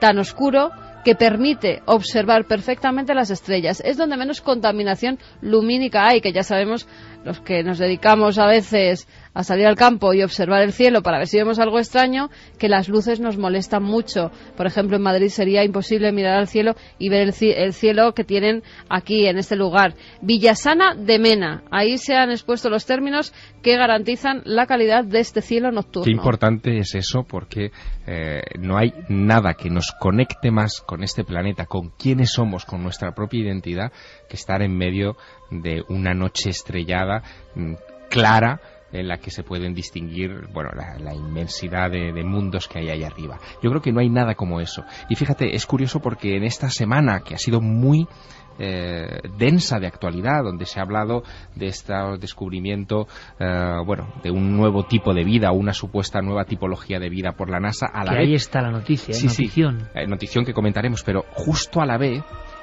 un observatorio en Hawái declaraba, o sea, hacía una exposición científica diciendo que nos habíamos equivocado a la hora de contar estrellas, que por un error a la hora de contabilizar las enanas rojas, el número de estrellas que hay en el universo es el triple de lo que pensábamos. El triple. Se multiplican por 3 las posibilidades de todo. Y nosotros, y mañana lo veremos en Cuarto Milenio, tenemos muchas ganas de revivir eso, porque es la zona colindante. Hemos paseado prácticamente por allá, por el Valle de Mena, hace nada, rumbo a Villarcayo, zona OVNI. Qué mañana frío, lo veremos. Qué frío sí. Pasamos. Y cómo estará ahora el Valle de Mena nevado. Qué impresionante cuando hemos ido por esa zona y el cielo adquiere otra dimensión. A mí me pasa allí, me pasa en el Puerto del Escudo. Santi Camacho, ¿tiene alguna zona de España? Vamos a hablar de España en concreto. ¿Sientes como esa conexión cósmica entre la piedra, la naturaleza y el cielo? Yo creo que en estos dos puntos, de verdad, Valle de Mena y Puerto del Escudo, no sé, yo me sobrecojo y todavía no sé bien por qué, no es solo la cuestión de la postal, ¿no? Lo bello que es otra cosa. El mío sería el Valle de Ucanca, en el Parque de las Cañadas del Teide, que yo creo que no hay sitio en este... Se lo has quitado a Javier, creo. Sí, totalmente, es que es un sitio telúrico. Vamos. Podéis compartirlo, ¿eh? Sí, no hay sitio en este país y pocos en este planeta que te transporten más a otro planeta. Lo he visto en verano, lo he visto nevado completamente en invierno y en cualquier época del año tiene una belleza especial. ¿Carmen? Ibiza. El cielo de Ibiza. Que el es cielo de Ibiza, los acantilados norte de la zona norte de Ibiza, el cielo es espectacular. Qué diferente. De nuevo, no hay Creemos que el cielo es lo mismo, ¿no? Pero pues no es lo mismo. Y cuando ves ese cielo completamente limpio, que además con la brisa del mar hace que esté despejado en esos acantilados, y si hay luna llena reflejándose está en el agua, es impresionante. Oye, qué bonito sería, Javi, hacer un ranking entre nuestros oyentes. Por cierto, la semana que viene vamos a hacer un experimento. Y contamos con todos vosotros. Experimento de transmisión psíquico-telepática. Experimento Psi en Milenio 3, ya os daremos más datos. Muy atentos también a la web. Pero qué bonito sería hacer un ranking por votación para hacer pues un mapa de cielos de España. Sí, o puntos de observación del cielo. Bueno, uno de los cielos más impresionantes que yo he visto es Nazca. Tuvimos una noche que parecía que el cielo se nos caía. Nos vamos de España. Pero tenía que... Pues y el Monte Ararat. Me impresionó más el de Nazca, porque parecía que tenía las estrellas justo encima, que las podías tocar con las manos. Era impresionante. Vamos a hacerlo sobre España. Me parece muy bonito. Una especie de mapa del cielo de España que tenga sentimiento por parte de la audiencia y que sepamos, y que todos los amigos sepan esta interconexión, que hay puntos donde ir para ver un cielo diferente. Le pregunto también a nuestros amigos. Javi, le has quitado el de Tenerife, ya se lo ha quitado Santi y ya está. ¿Tienes otro? ¿Lo compartís o tienes otro? Bueno, a mí me ha dejado un poco fuera de juego. La Sierra de la Demanda. Porque realmente el Valle de Ucanca es tremendo. Claro. Pero fíjate, también un sitio que a mí me ha maravillado las veces que he estado por allí y que es un sitio ufológico, es cerca de Huesca, la Sierra del Pusilibro. Y es cierto, es decir, por las formaciones rocosas, y de pura cepa, ¿no? Sí, y por perderse en esos lugares donde los pueblos son muy pequeños, la contaminación lumínica es prácticamente inexistente y evidentemente estás cerca de los Pirineos. ¿Qué temperatura pueden estar ahora mismo en lo alto del Pusilibro? Pues no lo sé, pero seguro que bajo 12. Cero.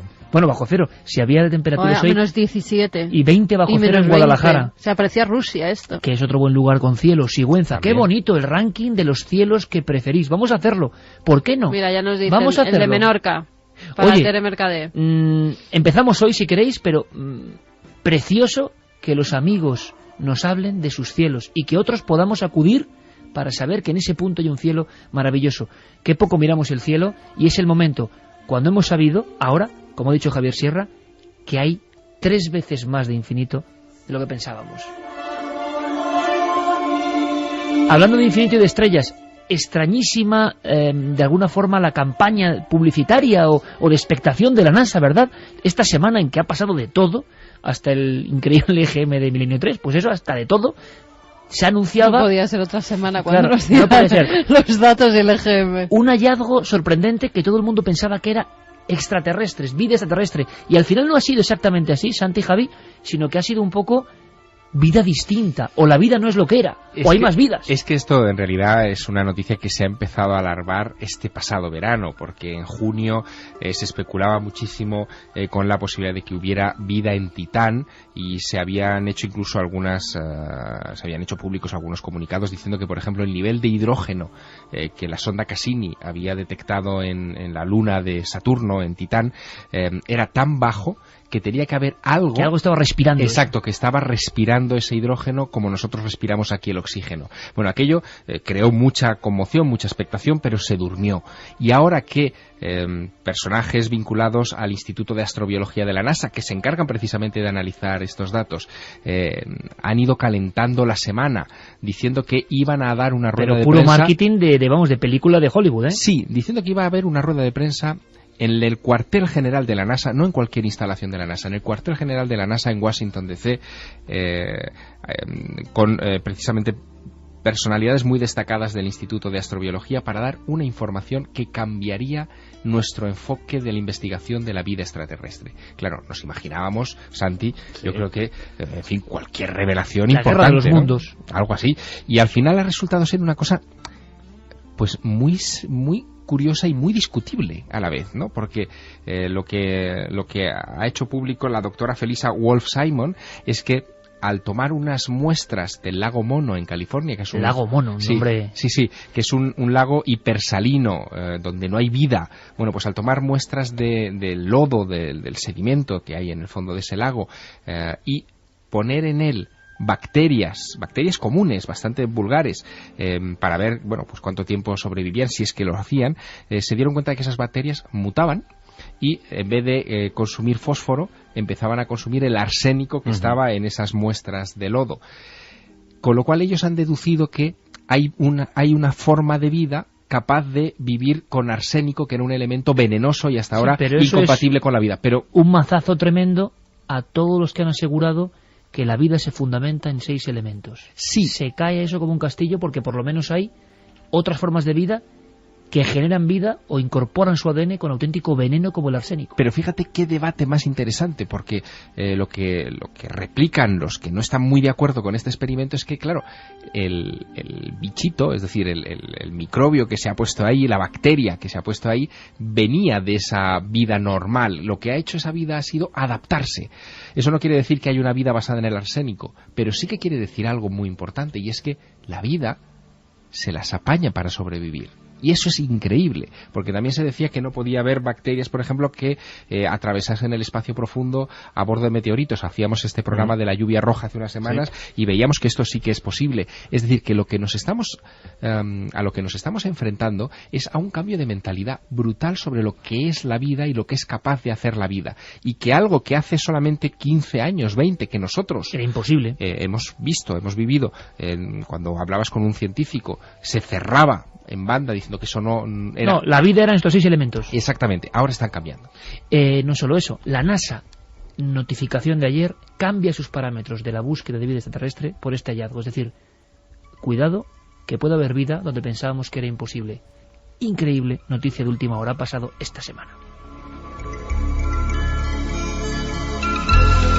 Un poco de lluvia metálica de Evangelis que nos pone Noel Calero para saber qué pasó tal día como hoy. Y todos vuestros mensajes, efemérides, no solo esa del Triángulo de las Bermudas, sino muchos más acontecimientos en nuestro particular recuerdo y calendario del misterio. ¡Ahí va!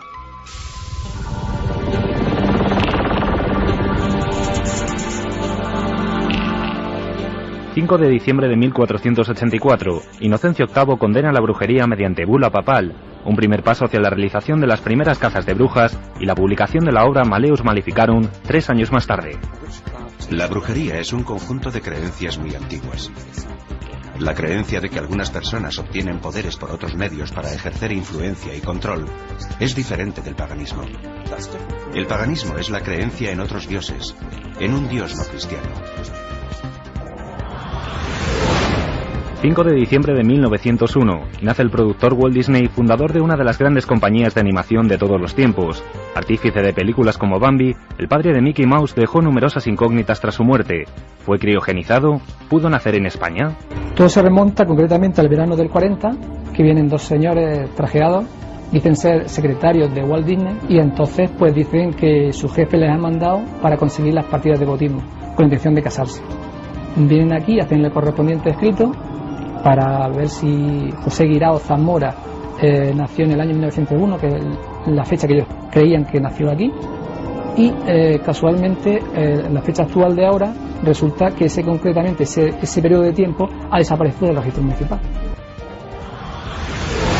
5 de diciembre de 1945, 5 aviones de la flota denominada como Vuelo 19 parten de la base norteamericana de Fort Lauderdale. Pocas horas más tarde de su despegue, desaparecerían en la zona popularmente conocida como Triángulo de las Bermudas. Hemos perdido el rumbo. No vemos tierra firme, repito, no vemos tierra firme. No estamos seguros de nuestra posición, nos hemos perdido, no sabemos dónde está el oeste, todo falla. No estamos seguros de ninguna dirección. 5 de diciembre de 1966. Aparece carbonizado en su domicilio el cuerpo sin vida del cirujano John Irving Bentley, una extraña muerte que engrosaba la lista de supuestos casos de muertes por combustión humana espontánea.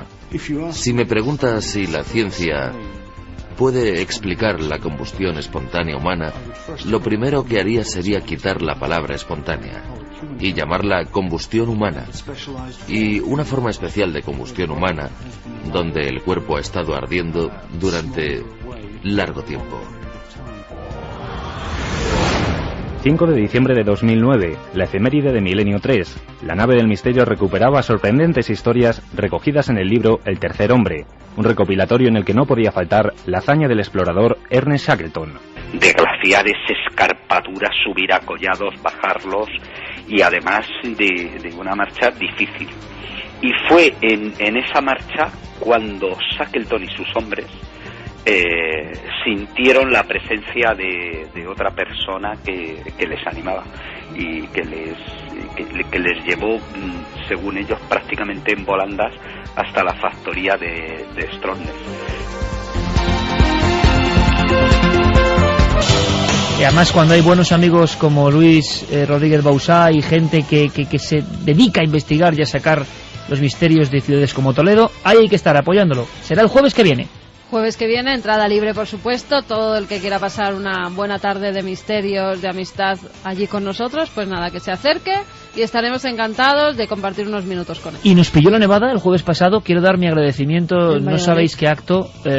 La Sociedad Española de Criminología y Ciencias Forenses, compuesta por miembros de la justicia, de la magistratura, de la policía y de los forenses, ha premiado, no es un premio para mí, no puedo considerarlo así ni mucho menos, sino la labor de este equipo, la medalla de plata y miembros de honor de alguna forma nos hacen. Bueno, sí, pero oye, que es un reconocimiento que a mí me parece maravilloso a un programa que toca misterios y que puede ser tomado siempre, bueno, pues además Antonio Cela, Aitor Curiel, que no deja de ser polémico a veces cuando un organismo de pura ciencia dice, oye, Milenio 3, premio, enseguida tienen problemas, enseguida hay gente que puede... Bueno, pues ahí están, y maravilloso, y qué bien lo han hecho, y de verdad nuestro reconocimiento y nuestro abrazo. Muchísimas gracias.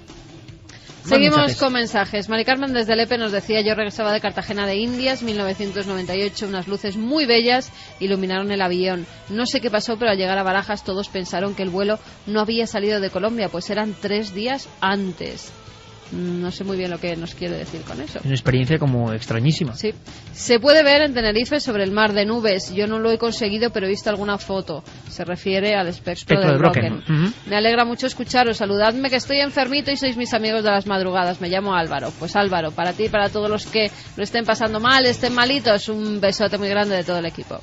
Lo sorprendente del caso es que los mismos trabajadores del lugar no sospecharan nada, o es más, que se callaran para protegerle. ¿Por qué nadie ha salido? Se referían al caso de Olot, que alguien tenía que saber algo entre los que trabajaban con ellos. Lo que hablabais de ese silencio hermético del mundo médico a veces que da miedo. Bueno, vamos a ponernos un poco rojos con las cosas que nos llegan sobre el eje. Venga, 5 minutos, venga. La otra noche en un taxi pedí al taxista que pusiera la SER para escucharos mientras volvía a casa. El hombre incluso anotó vuestro horario. Ahora somos uno más. Eso pues es importante, sumamos, Hombre, la audiencia se hace 1 a 1. Perder es muy fácil. Marta de Badajoz, anda que la has hecho tú buena. No os retiréis nunca, vosotros me hacéis un poquito más feliz. Gracias por enseñarnos, que la gente se cree que nos vamos. Pero que no me lo he inventado, que te lo dije. Sí, lo pensamos. Ahora que estamos aquí, ¿por qué no lo dejamos? Sí, porque ya hemos dado mucho la tabarra. Es que hemos dado mucho la paliza durante 10 temporadas, se dice pronto. Sí, pero no creo que sea nuestra hora, ¿no? Bueno, a vosotros os tenemos que dar las gracias por abrirnos al misterio con la profesionalidad y cariño que lo hacéis. Un abrazo cósmico, Manolo, vigilante de Alicante. Lo mejor es cuando en momentos como la alerta OVNI, los más de 750.000 milenarios, nos vemos las caras y hacemos familia. Gracias por cada programa, nos lo decía Javi Melero. Igual hay que reactivar eso, ¿eh? Señor. Voy con los ganadores, Iker. Sergio de Sevilla, que nos decía: felicidades a todos los que hacéis posible el programa, de un vigilante nocturno eternamente agradecido desde hace 10 años. Otro es para Sandra de Móstoles, que nos decía que creo que Wikileaks dará toda la información sobre lo que sucedió en el Área 51. Toma. Maite, el caso de ese monstruo me horroriza. ¿Quién puede ser tan desalmado para ahorrar dolor a una persona dándole lejía? No es un ángel de la muerte, es un sádico. Oye, Fermín, Carlos, venir para aquí rápidamente, anda, corre. Preguntaban por esta música, Iker, ¿por qué no está en el CD de La nave del misterio? Ha sido imposible conseguir derechos de esta música. Es un que mundo, los tiene el Circo del Sol, nada más. Es un mundo tan delicado que ha sido muy difícil, pero esta música ha expresado perfectamente siempre la sensación de este equipo. Hasta en días como hoy, que el primer tema era muy crudo, era muy terrible, pero siempre intentamos, precisamente a gente que está en hospitales y en otros lugares, transmitir nuestra buena onda expresada como himno en esta canción. Fermín, que estás un poco malito, hombre. Soy un poco griposo. Pero es importante porque es como un poco la noche con Fermín Agustí en la cadena SER, porque está con nosotros, está con Ser Historia, está con el magnífico programa Ser Consumidor de Jesús Soria. Y con Ponseti. Y por cierto... Bueno, con Ponseti suplente, pero casi. Y por cierto, Ser Historia de nuestro compañero Nacho Ares, también récord en su franja de audiencia. Sí, hay que dejarlo muy claro, un gran trabajo, 206.000 oyentes, Ser Historia, ¿eh? Cuidadito que esos son los datos, las cifras, o sea, los datos.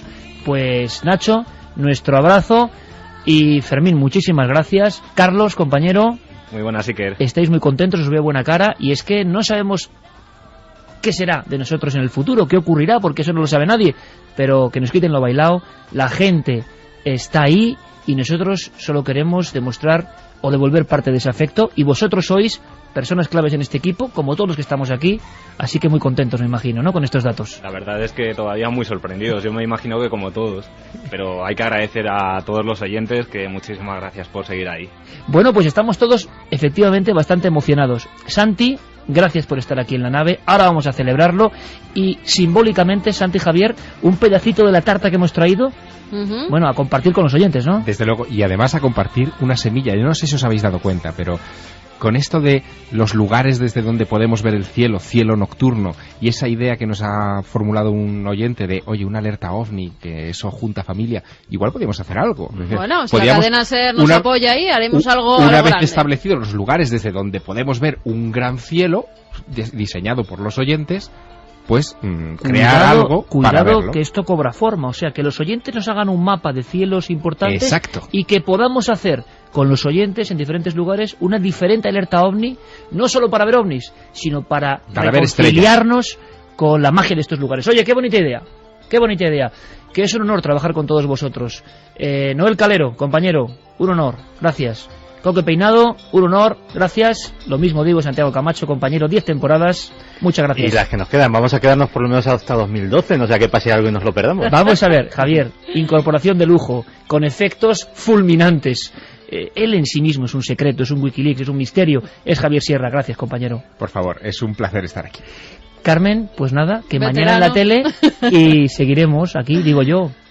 Claro que sí, claro que seguiremos dando mucho que hablar y dando mucha información. Mañana en la tele, gracias a todos, de verdad, de todo corazón, muchísimas gracias.